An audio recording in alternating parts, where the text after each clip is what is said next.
Now can we just go to the Al-Mufrad? Inshallah we'll give you more time for the question. Al-Mufrad and Hadith number 19.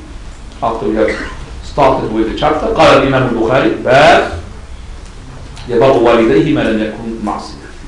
That is, a person, he would be righteous to his parents as long as it is not a sin, معصية. We'll finish Hadith number 18 thoroughly. Hadith number 19, which is, that is عن عبد الله بن عمرو قال جاء رجل النبي صلى الله عليه وسلم. Man came to the Prophet of Allah. He said, جئت أبايعك على الهجرة. I came to you to give you the pledge for migration. And وتركت أبواي يبكيان. That is, I left my two parents, my parents, father and mother, they are crying. Prophet said, go back to them. فأضحكهما, make them to smile and be happy like you have made them to cry. This hadith, we have discussed it as well, number 13. Yes? Number 13. Yes, is it number 13? Go back to 13. It is the same hadith, so we discussed it. We're not going to discuss it again because we have to really move on. Hadith number 20. Also, عن عبد الله بن عمرو بن العاص رضي الله عنهما قال جاء رجل إلى النبي صلى الله عليه وسلم. Man came to the Prophet صلى الله عليه وآله وسلم. Can I just have your book, please? By the way, this is the book that you need to buy, which is Al-Mufrad. It's a great book. It's a compilation of the manners and the adab, the etiquettes. It's a great book. It's the greatest in its field. So get that book as soon as possible. If you haven't got it, get it. Inshallah, it will be very good. You write your notes as well on the book. Right. A man came to the Prophet ﷺ, he said, and he wanted to make jihad. So he said to him, أَحَيٌّ وَالِدَاكَ. That is, are your parents, his father and mother, alive? He said, yes. قَالَ فَفِيهِمَا فَجَاءَ. That means make jihad, what, against them? No, make jihad to serve them, being beautiful to them, to look after them. That's what it means. It's not fajahid fihima, that means, oh, fight them, make jihad against them. And this hadith is to be sahih. So here, when the Prophet ﷺ asked the question, أَحَيٌّ وَالِدَاكَ, are your parents, both of them are alive? It is not a condition that both of them has to be alive. One of them is enough. So if he said حَيٌّ وَالِدَاكَ, he doesn't mean it has to be two of them. One of them is enough. And he said, فَفِيهِمَا فَجَاهِدْ. In both, make jihad means jahid nafsah. Fight yourself, your whims and desire. Fight with shaitan, so that it could be beautiful to them. And by the way, al-birru la yakunu ma'a ma tuhib. That is righteousness, being beautiful. It's not something that you do while you love it. No, you don't like to do it. That's the birr. Because if you do it, then you do it because of your whims and desire. You love to do it. But when your parents, you are being beautiful to them. You're doing things that you don't like. For example, he's telling you, can you bring me something from downstairs? You bring it. Oh, could we bring something else from downstairs? You don't like it, don't you? Again? You go upstairs. Please go outside of the couch and bring me something else. Again? Alright. That's the jihad. You fight yourself. You're not going to say, what is this? Come on, just make your mind up, please. That's not being beautiful. So he could ask you once and twice and 3 times and 4 times and 5 times. There was a link was sent to me a long time ago from the kuffar, and it was, I think it's an act. An act. But this act, I'm not really acting, it's not really allowed in Islam, but I'm telling you about the story of this, what took place. And it could be real. But this man, he's a disbeliever. With his son. He could be believer, disbeliever, but it looks like a disbeliever. Not disbeliever, or maybe disbeliever. They are Westerns. I'm not going to say disbelievers. Westerns. But they're not English. So, both the son and the father, I don't know if somebody's seen it, put your finger on. Both the father and the son, they were in the garden. Yes, a sparrow, a bird. Sparrow escaped. And I actually have seen this as well, where the Quran in the background reciting. Surah Al-Isra, وَقَدَى رَبُّكَ أَلَّا تَعْبُدُوا إِلَّا إِيَّاهُ. Sparrow came, the bird. So the father is asking, what is this? And the son is reading his newspaper. He looks at the sparrow. What are you asking about something obvious? What is this? It's like a bird. What are you talking about? the sparrow. And then after seconds, what is this? What's wrong with my father? Huh? It's a sparrow. He's in a bit. Third time we ask him, what is this? He said to him, sparrow, S-P-A-R-R-O-W. If you can't listen to me, I'm maybe spelling it to him.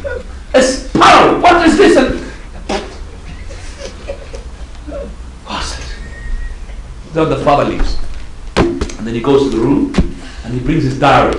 Everything that he used to write down when this son of his was a kid. Just wait, he said. He went there, they brought his diary. And on such and such a day, I was granted my son, or his grandson, I couldn't remember, son or grandson. And we went in the garden, and a bird, sparrow, landed in my garden. And my young son was asking me, what is this 21 times? And every time I'm saying, sparrow, bird, bird. And I would love to ask me more and more. And his son was in tears, and he just went to kiss his father. And he's asked him 21 times, and he was happy. Sparrow, sparrow. Now it's just 3 times. S-P-A-R. That's the person who is righteous, is that he fights his whims and desire. He does something that he doesn't like to do. That's righteousness. But if you do something that you like to do, it's not righteousness. Like for example, your father tells you, come to the fun fair. Yes, father. That's not righteousness because you love going to a fun fair, isn't it? Come to the class of the religion. But a stomach ache. No stomach. Come with me to the gathering of Islam. Well, I've got, the women, menses together. Menses. That's not the bir. The bir that you do something you don't like. It's not something you like. Let's go to the kebab shop. Yes, father. Yeah. I like kebab. Being beautiful. And this is a really great lesson to learn. So here he says, فَجَاهِدْ فِيهِمَا فَفِيهِمَا فَجَاهِدْ. That is, make sure that you strive against your whims and desires, your shaitan, for the sake of pleasing them, for the sake of making them happy, for the sake of being dutiful to them. And that is because there is a big reward lying for you in doing so. Because their right is great upon you. It is the greatest of all rights after the rights of Allah the Almighty. After the rights of Almighty, the rights of those people who were the reason for your existence. How do you exist? You came like this from the sky falling? From your father and your mother? Yes or no? So the reason of existence, Allah Azza wa Jal imposed upon us, whether they are Muslim or non-Muslims, to what? To what? To be righteous to them. To what? To be dutiful to them. To help them, especially when they get old. Because when they are young, they are not in need of you, need of you that much. They will be looking after you more than you're looking after them. When they get old, now that's when you need to help them.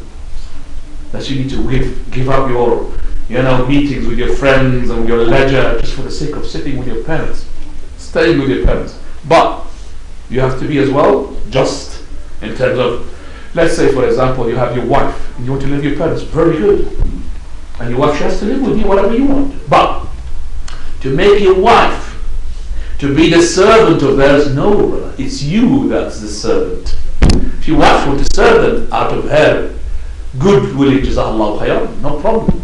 But to say to go on, wash the cups for my mother, you're not allowed to ask that.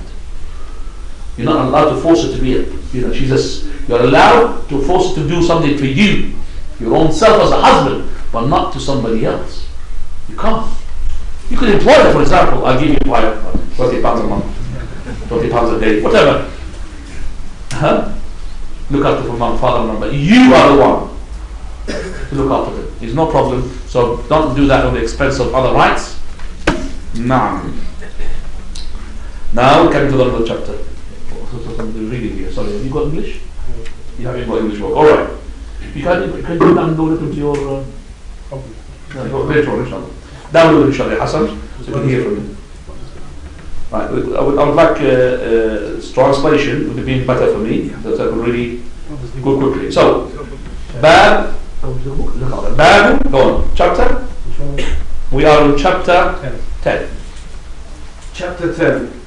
One who finds his parents and despite that does not enter the garden. What a loser. What a loser.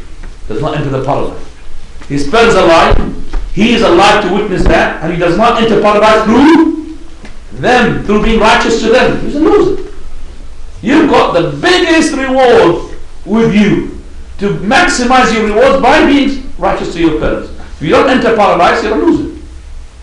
Now, Abu Hurairah said, the Prophet ﷺ said, disgrace, disgrace, disgrace. They said, Messenger of Allah, who? He said, the one who finds his elderly parents or one of them, and despite that enters the fire by not serving them. This hadith was narrated in as well Sahih ibn Khuzaymah with another narration from same narrator Abu Hurairah that the Prophet ﷺ ascended the pulpit, and the pulpit is the Prophet on 3 steps, and he said Ameen, Ameen, Ameen before he was ascending. Yes, he said Ameen, Ameen, Ameen, and he delivered his khutbah. Then after he descended, Abu Hurairah asked the Messenger of Allah, when you were ascending the pulpit, you said Ameen, Ameen, Ameen. I mean, it's like, is it sunnah to say Ameen, Ameen, Ameen every time you climb the pulpit? He said, no, Jibreel alayhi salam came to me. So Jibreel, he came while the companions that were there, they didn't see that Jibreel alayhi salam. He came in a form they can't see.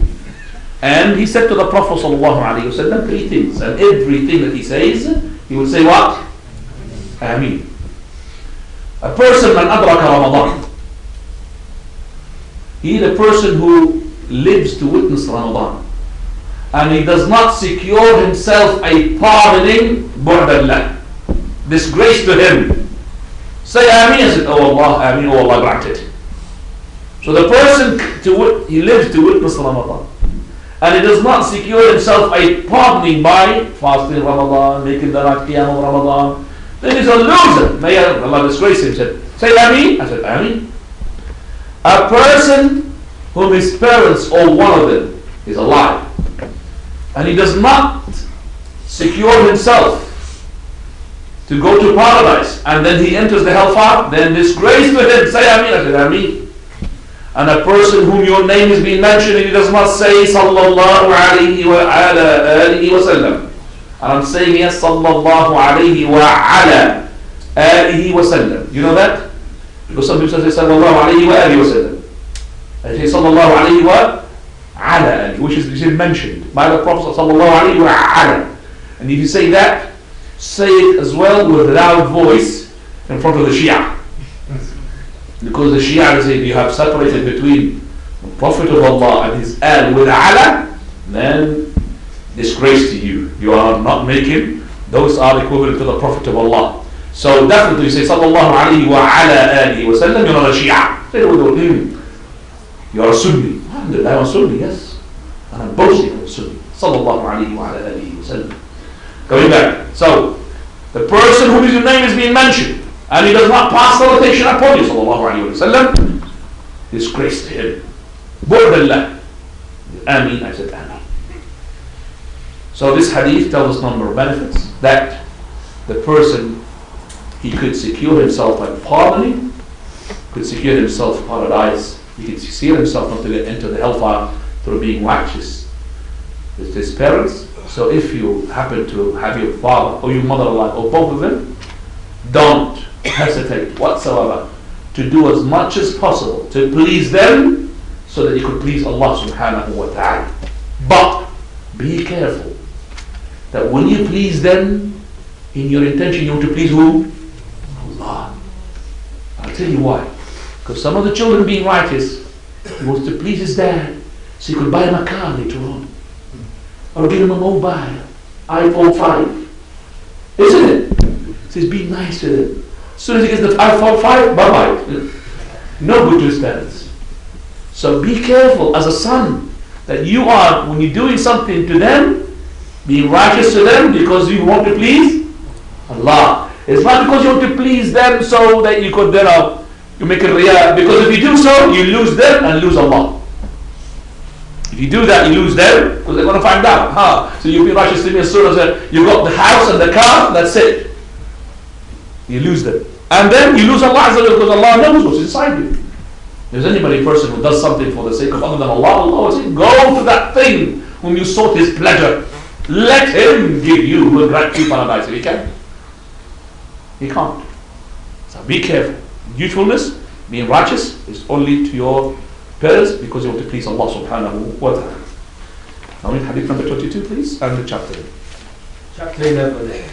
Allah will prolong the life of someone dutiful towards his parents. Mu'adh said, the Prophet ﷺ said, bliss is for him who is dutiful towards his parents. Allah the Mighty and Exalted will prolong his life. The hadith agreed by our Shaykh Al-Albani rahimahullah is to be unauthentic. And now it's an authenticity to say that if the person be righteous to his parents, then Allah Azza wa Jalla will increase his lifespan. But we do know that the lifespan will be increased according to what the Prophet said. That is, he who wants an increase in his money, wealth, an increase in his age, lifespan, and let him what? فَلْيَصِلْ رَحِمَهُ. Let him join his kinship. Let him be good to his relatives. The relatives as well, father and the mother. So that hadith is sahih. But not the righteousness to your parents, but to all. فَلْيَصِلْ رَحِمَهُ. We're going to talk about the rahim inshallah when we come to the rahim, the kinship. And Allah, when He created the kinship, and the kinship it will on the day of resurrection come and talk to Allah. Oh Allah, such and such person, he had boycotted me. This kinship, he boycotted me. So Allah Azza wa Jalla, He said, I will make you satisfied. The one who boycotted you, I will boycott him. The one who joined you, I will join him. So we're going to speak about that inshallah. So we believe that this thing comes and talks to Allah subhanahu wa ta'ala. Like that for example, the fever came and spoke to the Prophet sallallahu alaihi wasallam. جاءت الحمى إلى رسول الله صلى الله عليه وسلم. The fever came to the Prophet sallallahu alaihi wasallam. Send me to the best of people whom you love. The Ansar. Imagine the disease comes to you, they say, disease, which one do you like?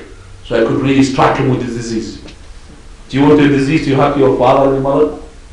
Look at that. The Humma comes to the Prophet ﷺ, Allah send it to the best people whom you love. The fever. And it came to them, to the Ahl Madinah, stayed with them for 6 days. All of them, they were ill from the fever. The Prophet ﷺ had to enter a house, dar, baytan. Not dar or the Qaddafi. Somebody laughed because it's on the tone of Qaddafi. House. Entered house, and he saw them that they were in the fever. Why? Because if you are struck with the disease, with the illness, it is what? Sin forgiveness. Sin forgiveness.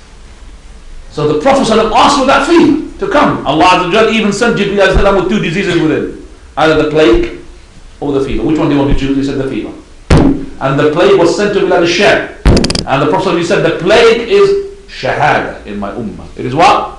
Martyrdom. If you die by through the plague, you are a martyr. But the Humma was in the Medina. And then the Prophet, when he saw that it is too much for them to take, so he said, oh Allah, take it away. So he took it away to Al-Ju'fa. Al-Ju'fa, which is not far away from Al-Medina, about 120 miles away from the Medina, which is one of the stations to go to Miqat and Mihran, not Dhul Hulayfa, Al-Ju'fa, which is Rabah. And he went to that side. So the fever, you're not supposed to insult it. You're not supposed to insult it. You're supposed to what? Alhamdulillah. And one of the Salaf used to say, Allahumma nqus min al-marad wa la tunqis min al-ajr. Oh Allah, make the disease not really affecting me so much, but don't decrease from the reward. The reward to be there, but the effect of the disease maybe is going to make me dizzy. I want the disease, but not that much of affliction, but don't decrease all about the what? The reward. Coming back, we say yes, if a person wants to increase his provision, increase his wealth, and increase his lifespan, let him join his kinship. We're going to discuss how can Allah subhanahu wa ta'ala increase your lifespan when everybody knows that everything's been set. How? How can it increase your lifespan? You see, there's a lot of interpretation for that. We'll leave it when we come to it. Interpretation two of them, inshallah, we'll leave it such that you will be curious to know how can person's lifespan is being set already, yet Allah will increase it. How? So you want to understand what is the Lawh al-Mahfuz, the scrolls and the angels, Al-Qada wal-Qadar, to that inshallah. Chapter after that, Bab, Chapter 12. One should not ask forgiveness for his father if he is not a Muslim. A person should not seek forgiveness for his father if he is a mushrik. Mushrik, polytheist. Go ahead. Ikrimah related that Ibn Abbas, may Allah be pleased with him, commented on these words of Allah the Mighty: when one or both parents reach old age with you, do not say fie to them or repulse them, but speak to them a gracious word, and lower to them the wing of submission through mercy, and say, my Lord, have mercy on them both, as they did care for me when I was little. Allah did not say, the translation of which you should say, okay. إما يبلغن عندك الكبر أحدهما أو كلاهما فلا تقل لهما أف ولا تنهرهما وقل لهما قولا كريما. أخفض اللهم جناح الذل من الرحمة وقل رب ارحمهما كما ربياني صغيرا. Those are the verses. Now he says this verse is being abrogated by Surah Bara. ما كان للنبي والذين آمنوا يستغفروا للمشركين ولو كانوا أولي قربى من بعد ما تبين لهم أنهم أصحاب الجحيم. Translation of which? It is not for the Prophet or those who believe to ask forgiveness for the idol worshippers, even if they are near relatives, after it has become clear to them that they will be the people of the hellfire. So, وَقُلْ رَبِّ ارْحَمْهُمَا كَمَا رَبَّيَانِي صَغِيرًا. Say, O Allah, forgive them and have mercy upon them after they die, just like they were bringing me up when I was young. This is the verse which is abrogated partially, not fully. That is, for those who are kuffar, parents, you have to be nice to them when they are alive, even if they have insulted Islam, all the religion. You can't give up giving da'wah to them and bringing them from insultation to Allah or insultation to the Prophet or insultation to Islam to something that there is no insultation, that to accept you. And then later on, bit by bit, don't give up and don't say, oh, I'm going to disown my father or my mother because he is horrible. No, don't give up and don't give up. And Abu Hurairah teaches a lesson, which we're going to come to the hadith when we talk about Abu Hurairah. He never gave up. Abu Hurairah, until his mother embraced Islam. So the same thing, you don't give up when your parents are kuffar. Never give up. And unless they die upon shirk. And if you die upon shirk, then Allah subhanahu wa ta'ala, He said, مَا كَانَ لِلنَّبِيِّ. This verse, it is not fit for the Prophet. All those believers who believe in Allah to seek forgiveness for those polytheists, even though they are mixed of kin, because it's been clear to them that they have died on kufr and they are the dwellers of the hellfire. Now that ayah was revealed when the Prophet ﷺ was asked by the son of Abdullah ibn Zubayr ibn Salul, and this is the most hypocrite in Medina when he died. Nobody went to his janazah because the companions, they know he's what? He's a hypocrite. There's nobody there. But his son was a Muslim, and his son is a good companion. And his son even he threatened his father when he was about to attack, when he was attacking the Prophet ﷺ. He threatened his father. Okay? It means you can't just say that in front of the Prophet ﷺ, you can't insult him. Insultation of the Prophet ﷺ is alive. If you insult him is alive, you have to stop that. But you can't as well boycott him. So he said, he came to the Prophet ﷺ, Messenger of Allah, we're going to be scandal. It's going to be a scandal upon us. Nobody came to the janazah of my father. Nobody even washed him. He was buried with his clothes. And everybody's caring about it. So the Prophet ﷺ, he was sympathizing with his son. He went with him to the graveyard. And went to the graveyard. Some of the companions followed him. One of them was Umar al-Khattab radiallahu anhu. So he commanded the Prophet of Allah for him to be dug. He dug him out. And then he put him on his lap. And he started blowing onto him to get the dust away. And he said, if it hadn't been this before that, that means it could have been, like he'd been shrouded or washed or been prayed upon before that. And then he gave him his shirt. The Prophet put the shirt on that hypocrite. Hypocrite means he claims to be a Muslim, but he is a kafir from the inside. And remember, hypocrisy in the heart, it increases once the Islam is more powerful. So if Islam is more powerful, you get more hypocrisy. Because if Islam is not powerful, why should I be a hypocrite? I could boast about my kufr. I'm a kafir, I don't care. when Islam is powerful, this person would be scared. He would hide his kufr inside, and he would say, I am a Muslim. I'm a good person. You understand that the more powerful is Islam, the more hypocrisy will be. Because these people will not show. See, the Shia, they have taqiyya a lot, but once they have this power in Iran, they're boasting about their aqidah now. Isn't it? They're boasting about their kufr. Before they were not saying, this consultation against Aisha. No way, they would say, no, we are nice people. But as long as when they had the power, they did not hesitate to slaughter us and insult the pillars of our Islam, and to show how they are enemies to our principles and our Sahaba. May Allah be pleased with them. So Umar al-Khattab saw the Prophet is about to offer the prayer, and Umar al-Khattab is dragging the garment of the Prophet to the Messenger of Allah. Innahu adu Allah, he's the enemy of Allah. How can you pray with him? Umar, leave. The Prophet said, leave me, Umar. Allah did not pray, but he said, if you seek forgiveness for them 70 times or more than 70 times, maybe if it's going to be more than 70 times, Allah will respond to you. Messenger of Allah, how can you pray upon the person who is the biggest hypocrite? Even Umar al-Khattab, he said, I can't really tolerate how dirty I was on the Prophet on that day. Tolerated my dirt, I used to dirt. How can you Prophet pray and dragging him? And then Allah subhanahu wa ta'ala sends the verse of Jibreel alayhi salam, which is this one. مَا كَانَ لِلنَّبِيِّ. It's not fit for the Prophet to support what Umar al-Khattab is saying. And Umar al-Khattab, he is mulham هذه الأمة. He's been inspired. Prophet said, is to be a prophet after me, there will be who? He didn't say Abu Bakr. Umar. Mulham. Every time he says something, Abdullah ibn Umar said, Allah subhanahu wa ta'ala would reveal the verse according to the words coming from he didn't say my father, from Umar al-Khattab, from Abu Hafs, from his tongue. Whatever he says, Allah makes it subhanahu wa ta'ala according to what he said. So ayat al-hijab, hijab of the wife of the Prophet, لو أمرتهن يا رسول الله أنت حجاب. If you just command them to put something as scarf, and Allah sent Surah Al-Ahzab in it, Surah Al-Hijab, where all the wives of the Prophet had the hijab. Abu Khattab, he was saying, Messenger of Allah, don't pray on him. Allah says, مَا كَانَ لِلنَّبِيِّ. It's not fit for the Prophet. All those who believe and يستغفروا للمشركين, to seek forgiveness for the mushrikeen, وَلَوْ كَانُوا أُولِي الْقُرْبَى, even though they are next of kin, their relatives, من بعد ما تبين لهم أنهم أصحاب الجحيم, after they have been shown to them that they are the dwellers of the hell fire.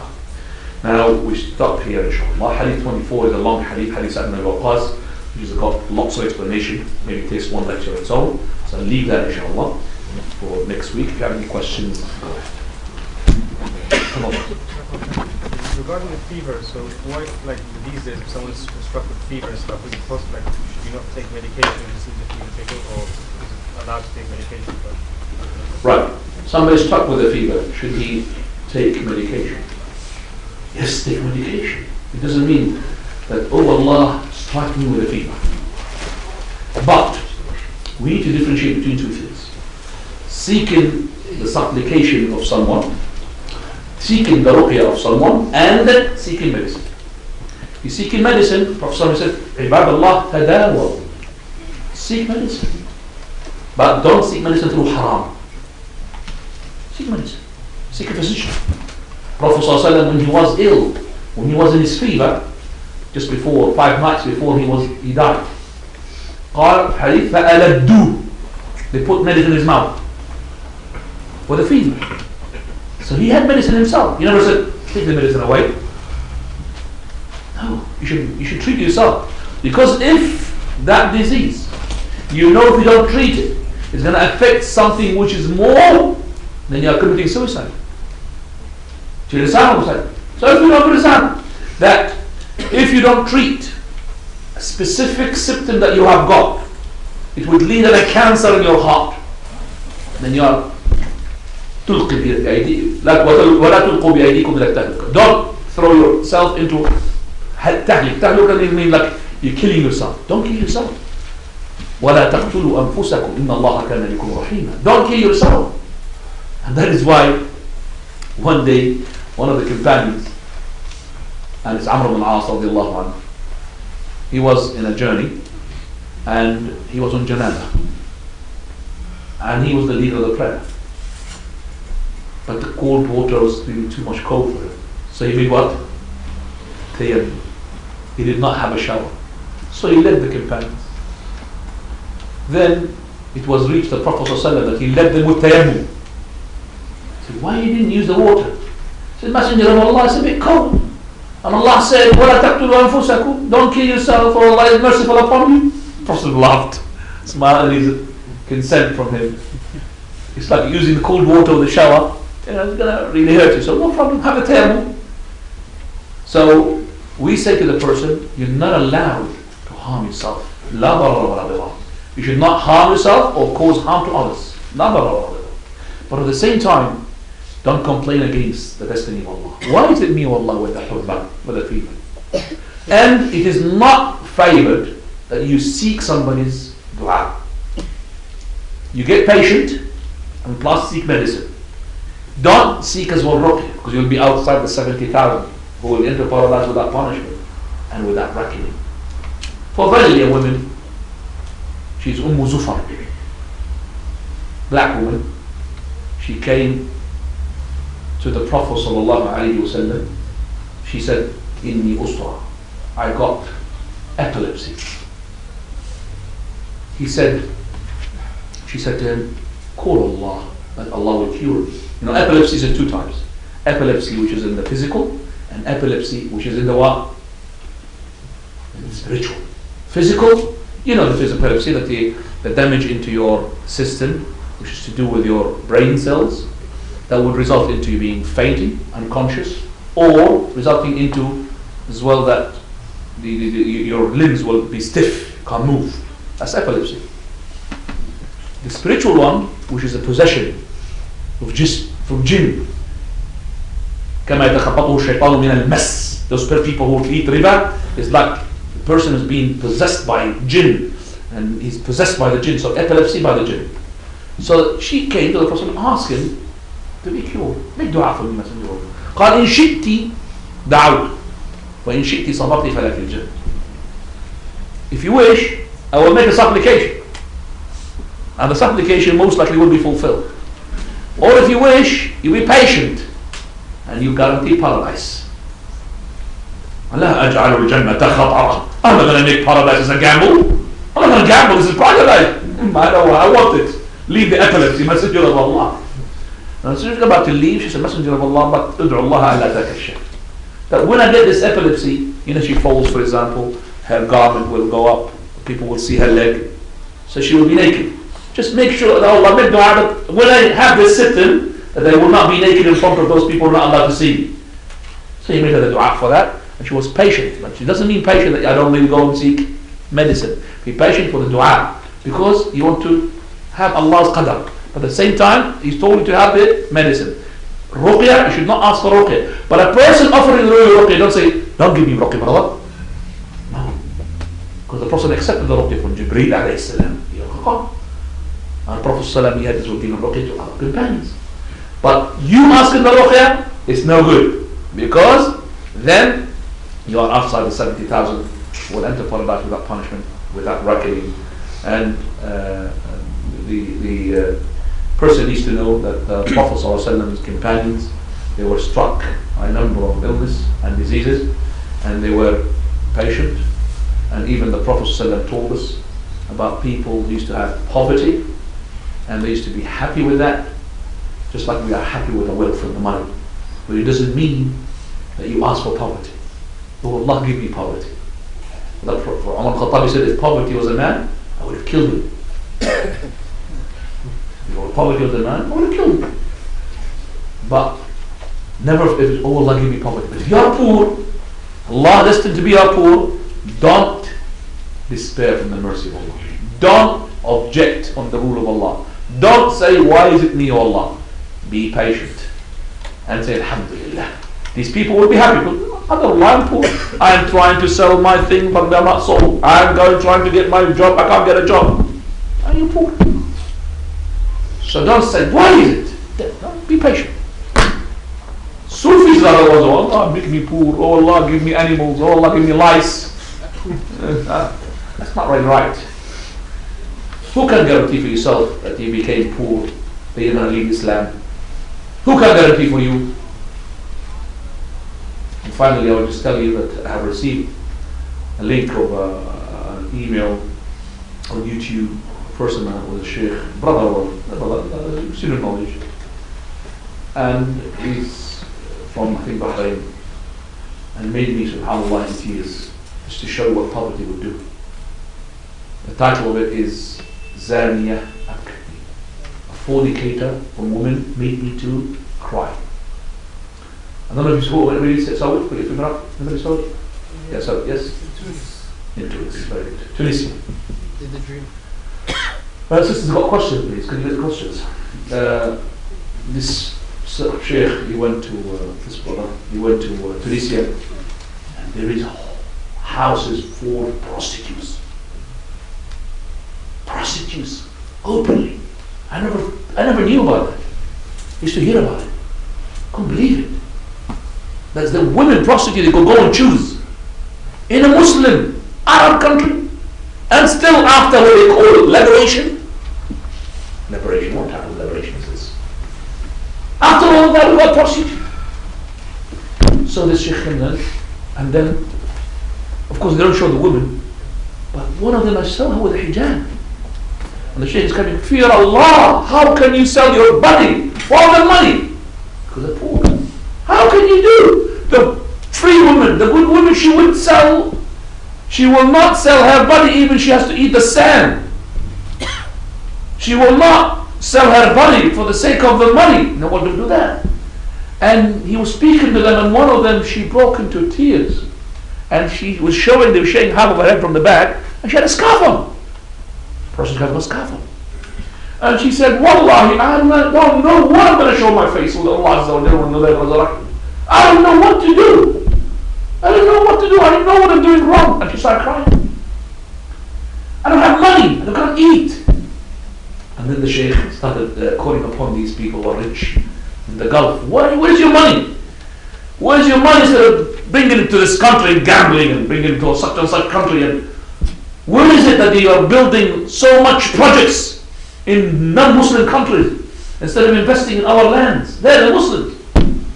These women there, she's crying. And she's, wallahi, she's sincere. And you don't think ever that, oh, she's a prostitute, she's a kafir. No. Don't you know that there was a woman who fornicated and she's a sahabiya, a companion? Sahabi, he's a companion. You could have a sahabi companion. You could have a drunkard companion. Still he is Salafi. Salafiyya. But there are sins. Because the person, his iman goes up and down. Isn't it? So subhanAllah, these people have no money in the shit. So don't you ever ask for property, because you don't know what you're going to do. You might sell yourself. So if you are stuck with the poverty, seek by the good provision, have provision to get away with it, but at the same time say Alhamdulillah. Alhamdulillah. And never look at the people who are rich, look at the people who are more poor than you. And subhanakallah bihamdik. Hang on a second. Sister's questions. Yes. Sorry, sister. My friend's mother wants her daughter to accept a job for the money, but the daughter will not be doing the work, the mother will. Is this money permissible? The mother will not declare this to the government. I don't understand that. The mother will do the work? Yeah, the daughter's going to apply, the mother's going to do the work for the money. I can't understand it. How the daughter wants to apply for work? Accept a job for the money, but the daughter will not be doing the work, the mother will. To get benefits from the government. How can you get benefits from the government? You're not declaring your income, so the mother's not declaring her income, so she will continue to get benefits from the government. What is the benefit? Is there benefit in the question? There's no benefit in the question. We can't reinterpret the question. We can't reinterpret the question. The question is to say talk about the benefit. So the sister has to really make sure that I don't understand the question. So the brothers are suggesting benefits. I can't really answer on benefits here.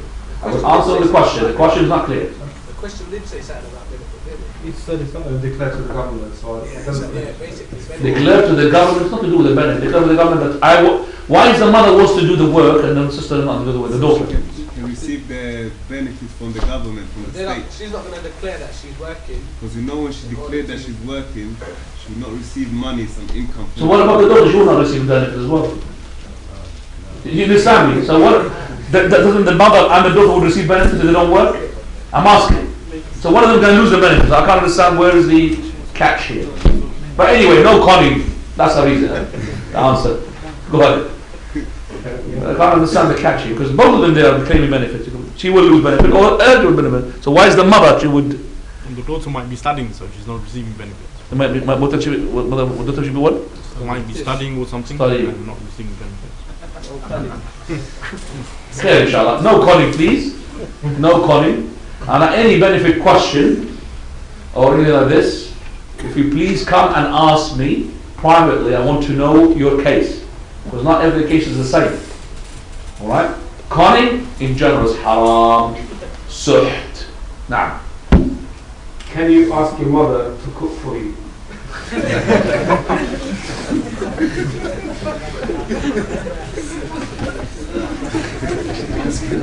You know, when you ask your mother, for example, in a nice way regarding whatever it is, it doesn't mean that you are not righteous to her. Actually, your mother would feel that you are not righteous to her if you don't ask her to cook for you, because she loves to cook for you.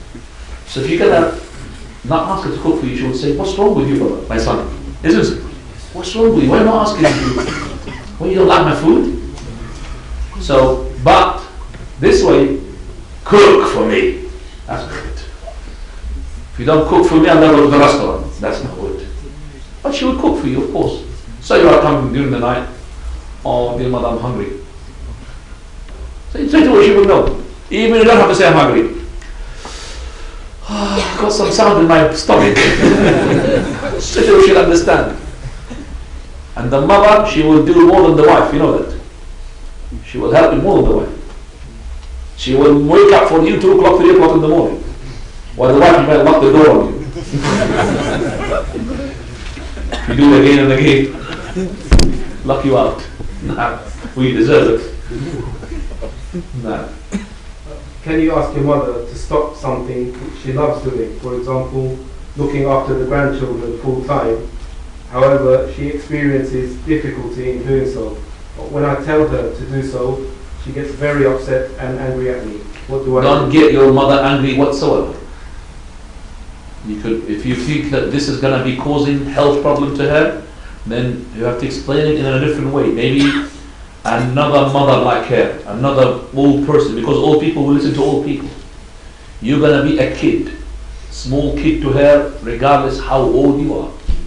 So, for example, a daughter who is old, whose age is 50, and her mother is 70, she's still the 70, say, you can't even wash your teeth properly.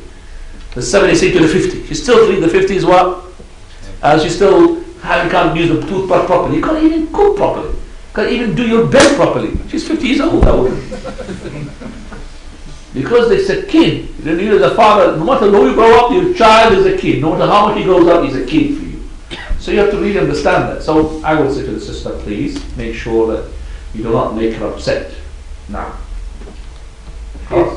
if someone's family member was Muslim, but they never prayed or prayed now and again, is it permissible to make dua for them? repeat the question, please. If someone's family member was Muslim, If somebody's family member was Muslim, but they never prayed or prayed now and again, is it permissible to make dua for them? so the person who is making dua is a Muslim, and the other ones are not Muslims, or they are Muslim, they don't pray. They're Muslim in both cases. Yeah. But it's 2 different things. One prayed sometimes not. The other one never prayed. So what is the dua? Dua from whom? Either of them. To make dua? Yeah. To whom? So those the ones who didn't pray will pray something.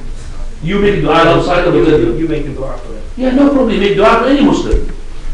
You make dua to any Muslim, brother. You're really, for example, if this person, he is indulging into haram or leaving his prayer or not fasting, you should never say, oh, may Allah cast him in hellfire. You can't do that. You always ask for dua for good for your brothers.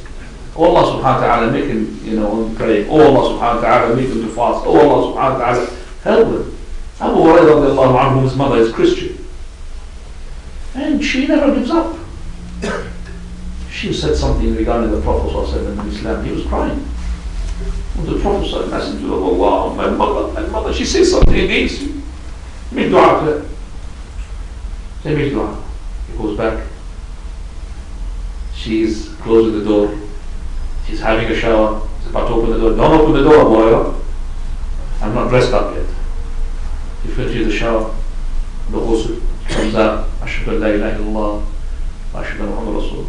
Abu Hurairah runs to the Prophet crying. I'm enjoying it. Oh, Messenger of Allah, I embrace Islam. Oh Allah. Oh Prophet of Allah, make please for me dua. And I'm the most dear person, me and my mother, to the beloved people. So the Prophet said, Allahumma habbib Aba Hurayrata wa ummahu ila khulubi al-mu'minin wa habbib al-mu'minina aw ibadahu al-mu'minin ila Abi Hurayrata wa ummahu. Oh Allah, make the Abu Hurayrah and his mother to be the most dear people to the believers, and make the believers the most dear people to the hearts of Abu Hurayrah and his mother. Muhammad ibn Sirin, rahimahullah, one of the great scholars, he said, I've heard Abu Hurayrah, he's saying, and he's from the Atba' followers, saying, Allahumma gfir li Abi Hurayrata wa ummih, waghfir liman istaghfara lahuma. Oh Allah, forgive to Abu Hurayrah and his mother, and forgive for those who seek forgiveness to them. So he said, since then I started saying, oh Allah, forgive for Abu Hurayrah and his mother. So I could be included in the supplication of Abu Hurayrah that Allah forgive for me. And we say the same thing. Oh Allah, forgive for Abu Hurayrah and his mother. Say it. Allah, forgive Abu Hurayrah. Then you'll be included in the dua of Abu Hurayrah and Allah will forgive you. And as long as you say that, Shia will hate you. Alhamdulillah. They don't like Abu Hurayrah. فَمَا خُلِقَ مُؤْمِنٌ قَطْ إِلَّا وَأَحَبَّ أَبَا هُرَيْرَةَ. That is, Abu Hurayrah says, not a single believer was born until that he would love Abu Hurayrah and his mother. So if he does not love them, he is not a believer. مَا خُلِقَ مُؤْمِنٌ. He's not a believer. I'm not saying he's a kafir, he could be a Muslim, but wicked, evil doer. So the Shia, they don't love him. The secularists, they don't love him. People who have wings in his hand, they don't love him. Only the mu'min, they love him. رضي الله عنه وأرضاه وآخر دعوانا الحمد لله. خلاص.